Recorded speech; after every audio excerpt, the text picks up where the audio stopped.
आम खा लो। शाम का वक्त था। अचानक से धीरे धीरे अंधेरा हो रहा था। आंधी चल रही थी। एक तरफ बच्चे खेल रहे थे तो दूसरी तरफ लोग बारिश के होने का इंतजार कर रहे थे। इस बीच एक सुंदर सी औरत सिर पर आम की टोकरी लिए आती है। आम ले लो आम, ताजे ताजे मीठे मीठे आम ले लो। 20 रुपए किलो, 20 रुपए किलो।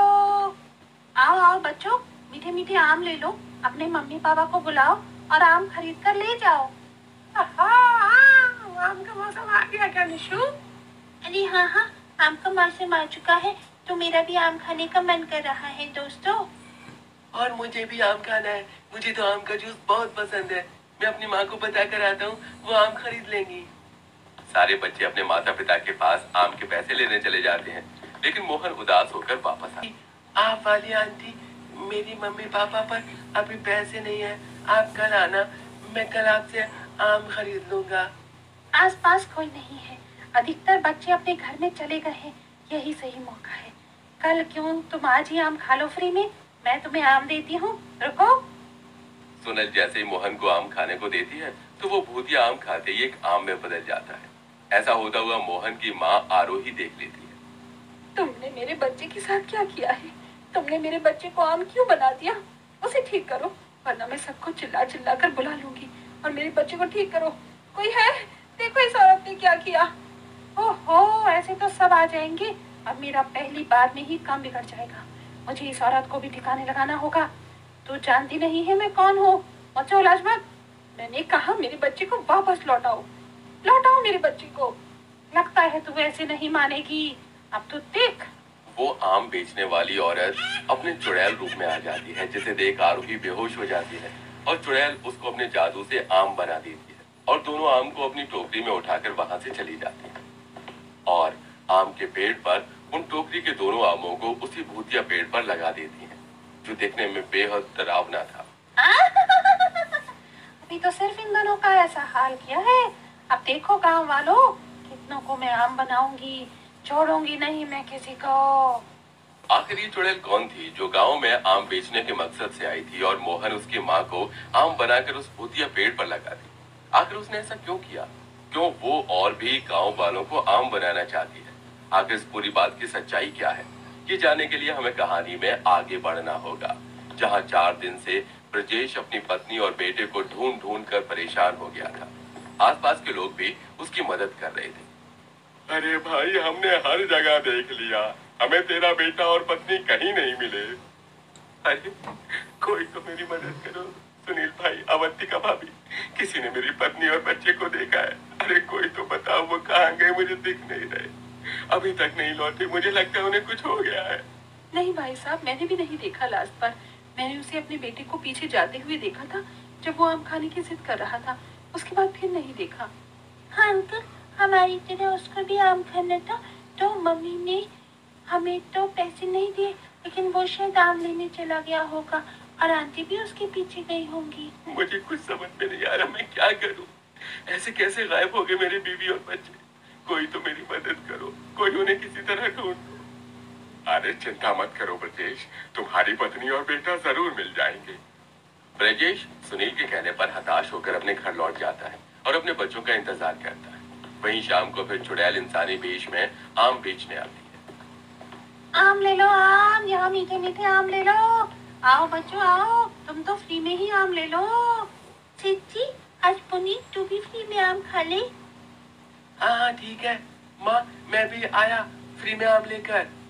पुनीत की माँ रोटी बना रही थी तो उसका अपने बेटे पर ध्यान नहीं होता और चुड़ैल उन दोनों बच्चों को भी आम खिलाकर आम बना देती है और उन आमों को उठाकर अपनी टोकरी में रख ले चलती है और वापस उस आम के पेड़ पर लगा देती है।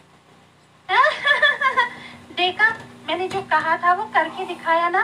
मैं सबके साथ ऐसा ही करूंगी। जो मुझ पर गुजरी है इस दर्द से, अब इन सबको भी गुजरना होगा। और आओ इस आम के लालच में। ये बोलते ही चुड़ैल फिर से इंसान बनकर फ्री में बच्चों को आम खिलाने चली जाती है और ऐसे ही एक एक करके सबको आम बनाकर उसी पेड़ पर लगा देती है। चुड़ैल को कोई देख लेता था तो चुड़ैल उसको भी आम बनाकर भूतिया आम के पेड़ पर लगा देती थी। ये सिलसिला यूं ही चलता रहता है।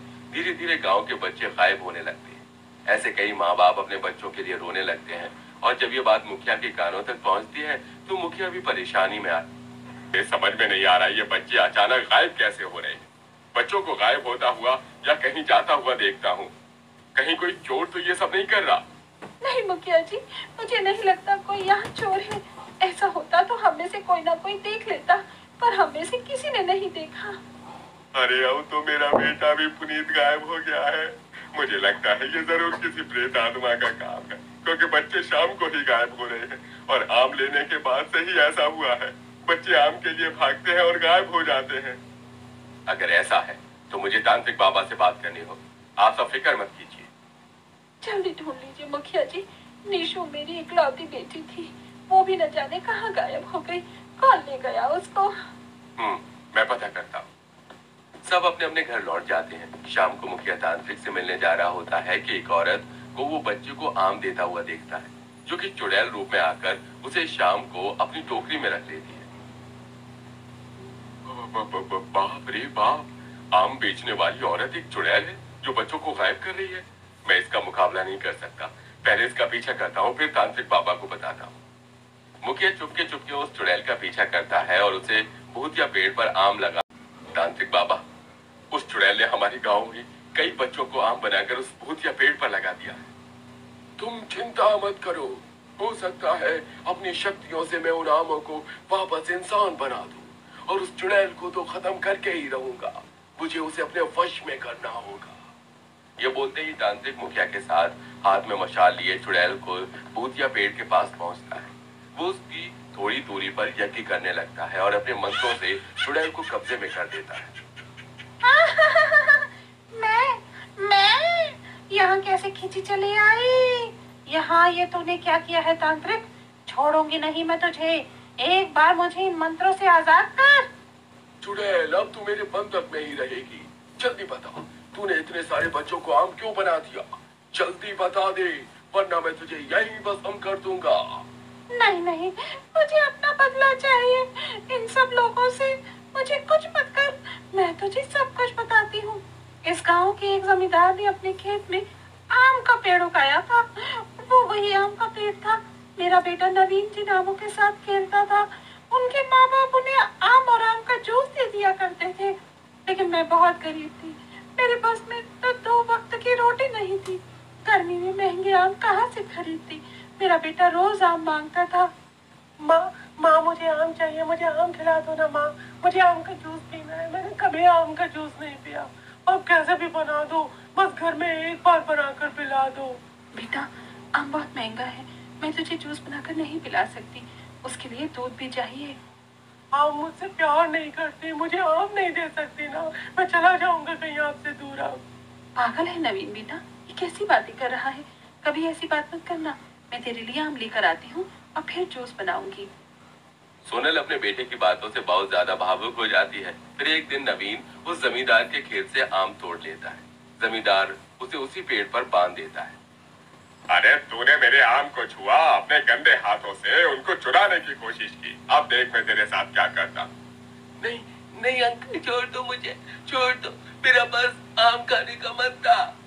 जमींदार नवीन को डंडे से इतना मारता है कि वो बेचारा मर जाता है। अपने बेटे को ढूंढते हुए सोनम भी वहां पहुंच जाती है और अपने बेटे की ऐसी हालत देख बहुत रोती है, क्योंकि जमींदार ने उसके बेटे को मार दिया था। तब वो गुस्से में कहती है, नहीं, मेरे बेटे को इस जमींदार ने मार दिया। आसपास कोई तो होगा, लेकिन किसी ने इसको नहीं रोका। जैसे मैं अपने बच्चे को जाने का दर्द सहन नहीं कर पा रही, इसी दर्द से सबको गुजरना होगा। मैं मर जाऊंगी और इन सबसे बदला लूंगी। सोनल उसी पेड़ पर फांसी से लटक कर अपनी आत्महत्या कर देती है, जिसके बाद वो चुड़ैल बनकर सबसे पहले उस जमींदार को मार देती है और अब गांव के बच्चों को धीरे धीरे आम बनाकर उन्हें इस आम के पेड़ पर लटका देती है। अब तो तुझे मेरे दर्द के बारे में पता चल गया ना, इसलिए मैं इन लोगों से बदला ले रही थी और अपना बदला और लूंगी। मैं जानता हूँ तेरे साथ बहुत गलत हुआ है, लेकिन उस जमींदार से तो तू अपना बदला ले ही चुकी थी। वो तेरा और तेरे बच्चों का कसूरवार था। तुझे मासूम बच्चों को इसमें नहीं घसीटना चाहिए था। बेहतर यही होगा कि अब तू यहाँ से चली जा, वरना मैं तुझे भस्म कर दूंगा। तू अपने बच्चों के खोने का दर्द समझती है।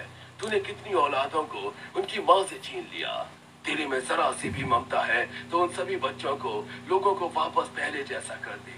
भगवान तुझे और तेरे बच्चे की आत्मा को शांति देगा। शायद तो सही कह रहा है तांत्रिक, मुझ में ममता अभी भी है, इसलिए मेरी आंखों